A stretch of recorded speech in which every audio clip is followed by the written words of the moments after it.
السلام علیکم ورحمۃ اللہ. امید کرتا ہوں آپ سب ٹھیک ٹھاک ہوں گے, خیر و عافیت سے ہوں گے. جیسا کہ میں نے آپ کو بتایا تھا کہ ہم اس چینل کے اوپر کرنٹ ایشوز پہ بات کیا کریں گے. تو ابھی حال ہی میں جیلم اکیڈمی کے اندر انجینئر محمد علی مرزا پر چوتھی بار قاتلانہ حملہ ہوا ہے, 4th مرڈر اٹیمپٹ ہوئی ہے. تو یار کیوں اس طرح عوام کر رہی ہے اور کیا مسئلہ ہے, یہ ہم خود سے نہیں بولتے, ان کی ویڈیو کا ریویو کرتے ہیں. ٹھیک ہے, تو چلتے ہیں ان کی ویڈیو کی طرف.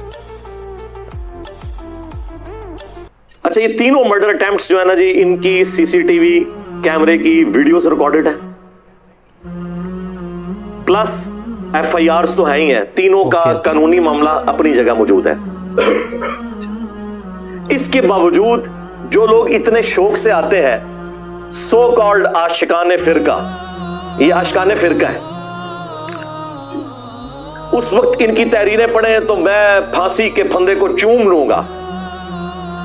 ہاں, ناموں کے ساتھ خود لکھا ہوا ہے غازی اور شہید. اور حالت یہ ہے کہ جب پکڑے جاتے ہیں چیخیں مارتے ہیں, معافیاں مانگتے ہیں. تو میرے اوپر تو ان کا عشق کھل چکا ہے, آپ کے اوپر کھلا ہو یا نہ کھلا ہو. میرے اوپر تو خیر پہلے ہی کھلا ہوا تھا, لیکن میں نے تو ریئل ٹائم وہ چیزیں دیکھ لی ہیں نا. جس طرح پولیٹیکل لیڈرز کی جب تک لیک سامنے نہ آئے تو آپ کو سارے سچے کھرے ایماندار نظر آتے ہیں, اور جب لیکس آتی ہیں کہتے ہیں اے مفتی صاحب بھی. انجینئر صاحب بے شک پہلے کہتے رہے کہ یار مدرسوں میں یہ مفتی صاحب یہ کام ڈالتے ہیں, آپ نہیں مانیں گے. تو ہم نے وہ لیکس بھی ان کی دیکھ لی ہیں عاشقان فرقہ کی. سب سے بڑی بات کہ اگر تم یہ ثواب سمجھ کے کام کر رہے ہو تو ضمانت کے لیے کیوں اپلائی کرتے ہو؟ جاؤ پھندا چومو. اور ضمانت کی بنیاد اس پہ ہوتی ہے کہ صحت جرم سے انکار, کہ میں نے یہ کام کیے ہی نہیں. واہ واہ, منجی ٹھکوائی جائے اپنے فرقے دی. تینوں بندیاں نے, تینوں نے صحت جرم سے انکار کیا کہ ہم نے کیے ہی نہیں ہے. اور سینکڑوں لوگوں کی موجودگی میں سب کچھ ہوا انکار. اس سے بڑھ کر ویڈیو موجود انکار. ویسے ویڈیوز ہمارے پاس ہیں, میں نے کسی کو دی بھی نہیں وہ, ورنہ ابھی تک مارکیٹ میں آ جاتی, کیونکہ پھر پینک پھیل جاتا ہے, اس لیے فائدہ نہیں ہے کہ میں. البتہ یہ جو اس کا کنفیشن ہے ویڈیو کے اندر, وہ ہم انشاءاللہ جتنا ضروری سمجھیں گے وہ اٹیچ کر دیں گے, تاکہ جو باقی عاشقان فرقہ ہے نا ان کے لیے عبرت کا نشان ہو کہ یہ آپ کے غازیوں اور شہیدوں کا انجام یہ ہوتا ہے.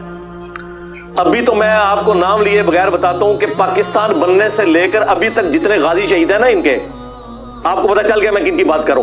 ساروں نے رحم کی اپیلیں کی ہوئی ہیں وقت کے حکمرانوں کے آگے, اور آپ کو یہ کہانیاں کرائی ہیں کہ پھندا چوم لیا تھا, اور ڈاکومنٹڈ ہیں یہ. بس ظاہر ہے اللہ کے بندو, اگر 1000 سال پرانے بابے اپنے کلمے پڑھوانے والے نکل آئے ہیں, اے تو شاہی کوئی نہیں, یہ تو انہوں نے مننے والے نے, تو یہ بھی اتنے ہی گئے گزرے ہوں گے جتنے وہ پرانے تھے. تو اس لیے کوئی حیران کن بات تو نہیں ہے, یہی کچھ ہے.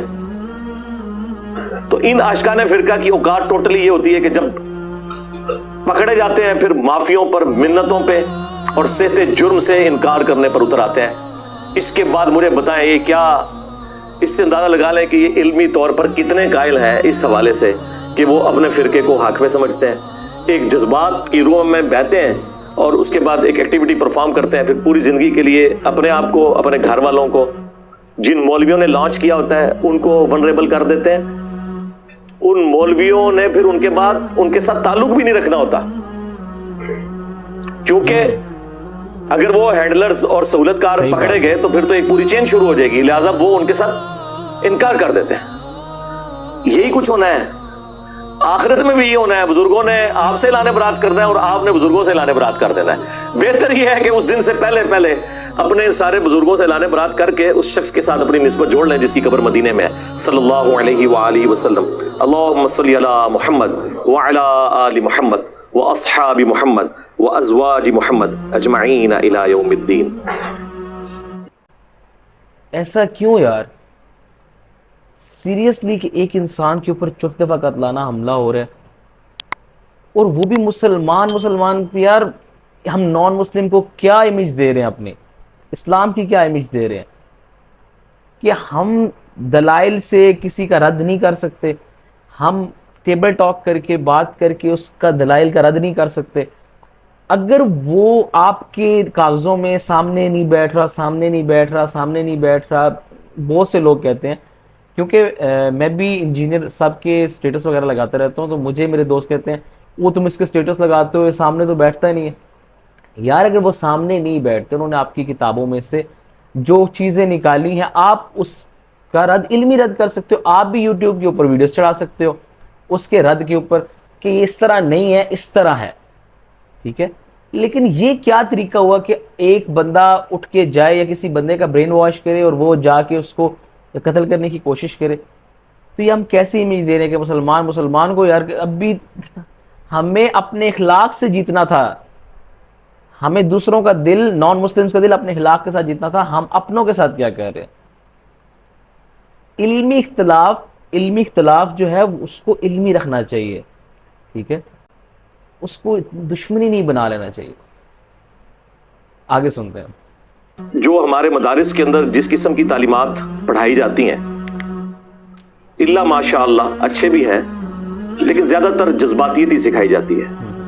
اس کا عکس آپ کو اس کی گفتگو میں نظر آئے گا, کیونکہ وہ بھی ایک بریلوی مکتب کے مدرسے میں تعلیم حاصل کر رہا تھا, اور وہاں پر ظاہر ہے کہ مجھے یہ انڈر ڈسکشن لایا جاتا ہے. دنیا میں کوئی مسجد مدرسہ نہیں جہاں مجھے انڈر ڈسکشن نہ لایا جائے. ظاہر ہے جب صدیوں کی امپائرز اکھڑ گئی ہوں تو مجھے ہی ڈسکس کرنا چاہیے. اب ایون انہوں نے آپس میں بھی ایک دوسرے کو ڈسکس کرنا چھوڑ دیا ہے, مجھے ہی انڈر ڈسکشن لائے ہوئے ہیں. اچھی بات ہے, ہمیں تو اس سے کوئی مسئلہ نہیں ہے. ہم تو کہتے ہیں ہر گلی میں, ہر مسجد میں, ہر جمعے کے خطبے میں ہمیں ڈسکس کریں, تاکہ اگر کوئی اکا دکا بندے بچ گئے ہیں تو انہیں بھی پتہ چل جائے. ہاں لوگ تو اس طرح کی چیزوں سے پریشان ہوتے ہیں اور ہم ہوتے ہیں خوش, الحمدللہ. تو وہ کورس کے اندر کیا کچھ پڑھایا جاتا ہے, جو کچھ اس نے ورڈنگ لکھی ہوئی ہے وہی کوئی یہ گستاخ رسول, گستاخ صحابہ, قادیانی.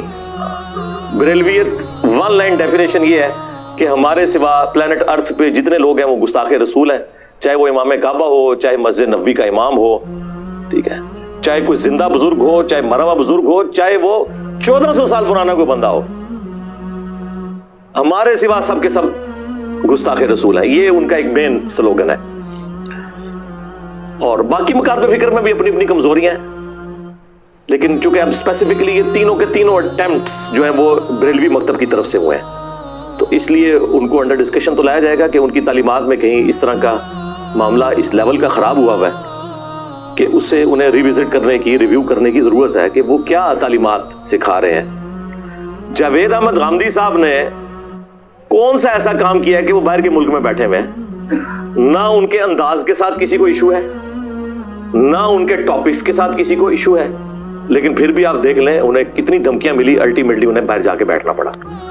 تو آپ اس سے اندازہ لگائیں کہ ان کا مسئلہ کچھ اور ہے. جہاں کہیں بھی ان کی فکر کے خلاف کوئی مضبوط آواز کھڑی ہونا, تو وہ سارے بہانے جو یہ میرے خلاف یوز کرتے ہیں, ان میں سے میجارٹی کیسز میں تو غامدی صاحب بالکل پاک و صاف ہیں, لیکن وہ بھی باہر بیٹھے ہوئے ہیں. اس کا مطلب ہے کہ ان کا مسئلہ کچھ اور ہے, ان کا مسئلہ ان کی اپنی امپائرز ہیں.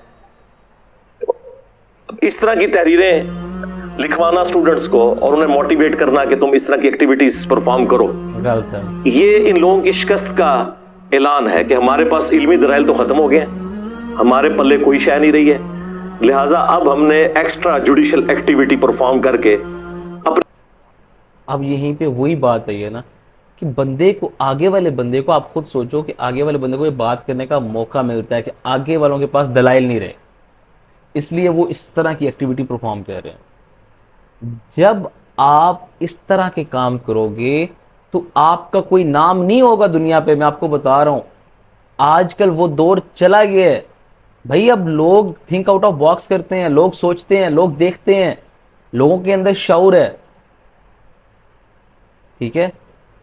اب لوگ, آپ اگر اس کو کامیاب بھی ہو جاتے ہو قتل کرنے میں, شہید کرنے میں, تو لوگ کیا کہیں گے کہ یار وہ کہیں نہ کہیں وہ بالکل صحیح تھا جس کی وجہ سے اس کو مارا گیا. یار اس سے اچھا ہے کہ آپ اس کا علمی رد کرو, ٹھیک ہے. آگے دیکھتے ہیں. مقاصد کو حاصل کرنا ہے, کیونکہ ہمارے پاس قرآن و سنت کے دلائل ختم ہو چکے ہیں, اور یہی ان کا سب سے بڑا ایک سمجھ لیں دکھ ہے, غم ہے جو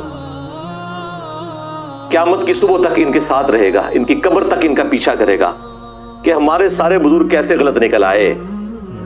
اس سلیبس کی روشنی میں جو سلیبس ہم خود پڑھایا کرتے تھے, لیکن صرف مسئلہ یہ تھا کہ وہ سلیکٹو پڑھایا کرتے تھے, کانٹ چھانٹ کے پڑھایا کرتے تھے, مرضی کی آیات, مرضی کی احادیث اور ان کا مفہوم بھی اپنی مرضی کا بیان کر کے پیش کرتے تھے. اگر ہم نے اپنی طرف سے کوئی کتاب لکھی ہوتی, کوئی سلیبس لکھا ہوتا, پھر تو پریشانی کوئی نہیں تھی ان کے لیے. پریشانی ان کے لیے یہ ہے کہ کتابیں ہماری, قرآن ہو, بخاری ہو, مسلم ہو, ترجمے ہمارے, علماء ہمارے جنہوں نے اس کے اوپر ایفرٹ پٹ کی ہے, اور باتیں ساری انجینئر صاحب کی نکل رہی ہیں اور ہماری ساری باتیں غلط نکل رہی ہیں. یعنی اگر آپ مجھ سے پوچھیں نا, تو سوائے اس بات کے کہ اللہ ایک ہے, نبی صلی اللہ علیہ وآلہ وسلم آخری پیغمبر ہے, اور قرآن محفوظ ہے, ان تین باتوں کے علاوہ اللہ کے فضل سے تقریباً ساری باتیں سارے فرقوں کی غلط ہیں کسی نہ کسی درجے میں. آپ ان کو ڈیپ ڈگ کرنا شروع کر دیں تو بس موٹو. اسی لیے لوگ کہتے ہیں انجینئر صاحب اختلافات, بھائی مجھے بتائیں اتفاق ہے کس بات کے اوپر ہے؟ ساری کی ساری باتیں ہی اختلافی ہیں, تو اختلافات تو ڈسکس ہوں گے, یہ چیزیں ہیں, یہ کام تو کسی نے کرنا ہے. اور دنیا میں چینج آپ دیکھ رہے ہیں کہ اسی وجہ سے آئی ہے, اللہ کے فضل سے. جو صدیوں سے کوششیں ہو رہی تھی اتحاد امت کی, وہ نہیں ہو سکی. اس پلیٹ فارم کی برکت سے ایسا اتحاد امت ہوا ہے کہ سارے فرقے, ان کی پبلک اپنے فرقوں اور بزرگوں کو چھوڑ کر نبی الاسلام کے ساتھ اٹیچ ہو گئے, اور جو مخالفین تھے وہ آپس میں اکٹھے ہو گئے, دونوں طرف اتحاد امت ہو گیا. ایسا اتحاد امت کبھی تاریخ نے دیکھا تھا؟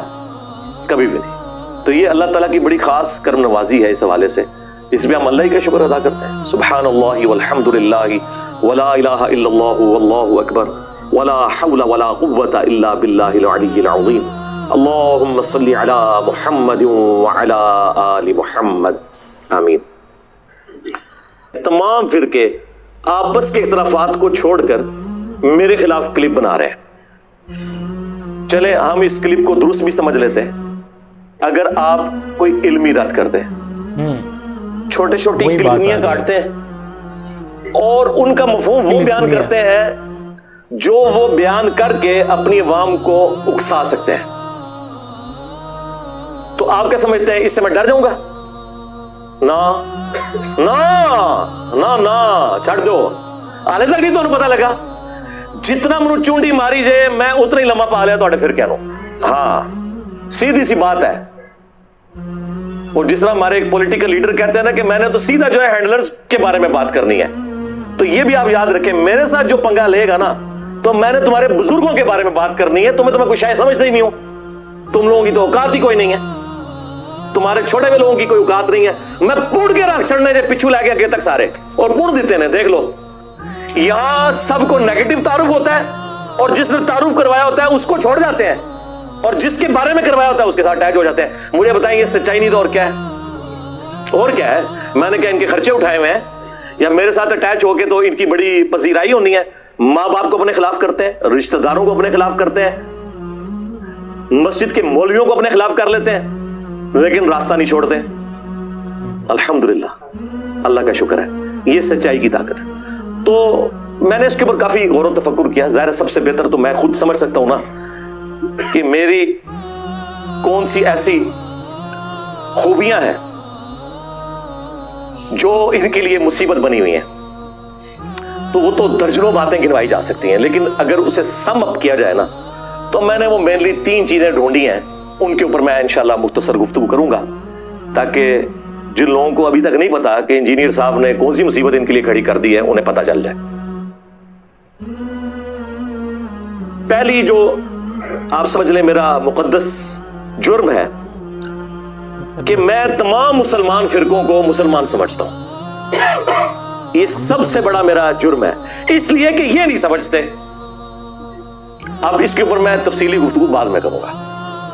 دوسرا جرم ہے کہ میں فرقہ بنانے, مدرسہ بنانے, جماعت بنانے, چندہ بک لانچ کرنے کے خلاف ہوں. اب یہ ساری کی ساری باتیں انہیں سوٹ نہیں کرتی, کیونکہ ان سب کی دمیں کٹی ہوئی ہیں. یہ سب یہی کچھ کرتے ہیں, اور جس بلی کی دم کٹی ہو اس کی خواہش ہوتی ہے کہ باقی ساری بلیوں کی دم بھی کٹ جائے تاکہ وہ نمایاں نہ ہو کہ یہ دم کٹی بلی جا رہی ہے. ਇਹ ਬੰਦਾ ਜਿਹੜਾ ਜਾ ਰਿਹਾ ਜਨਾ V8 ਚ, ਇਹਨੇ ਜਨਾਬ ਫਲਾਣੇ ਕੋਲ ਇਤਨਾ ਚੰਦਾ ਲਿਆ ਸੀ ਜਿੱਤੇ ਖਾ ਗਿਆ ਜੇ,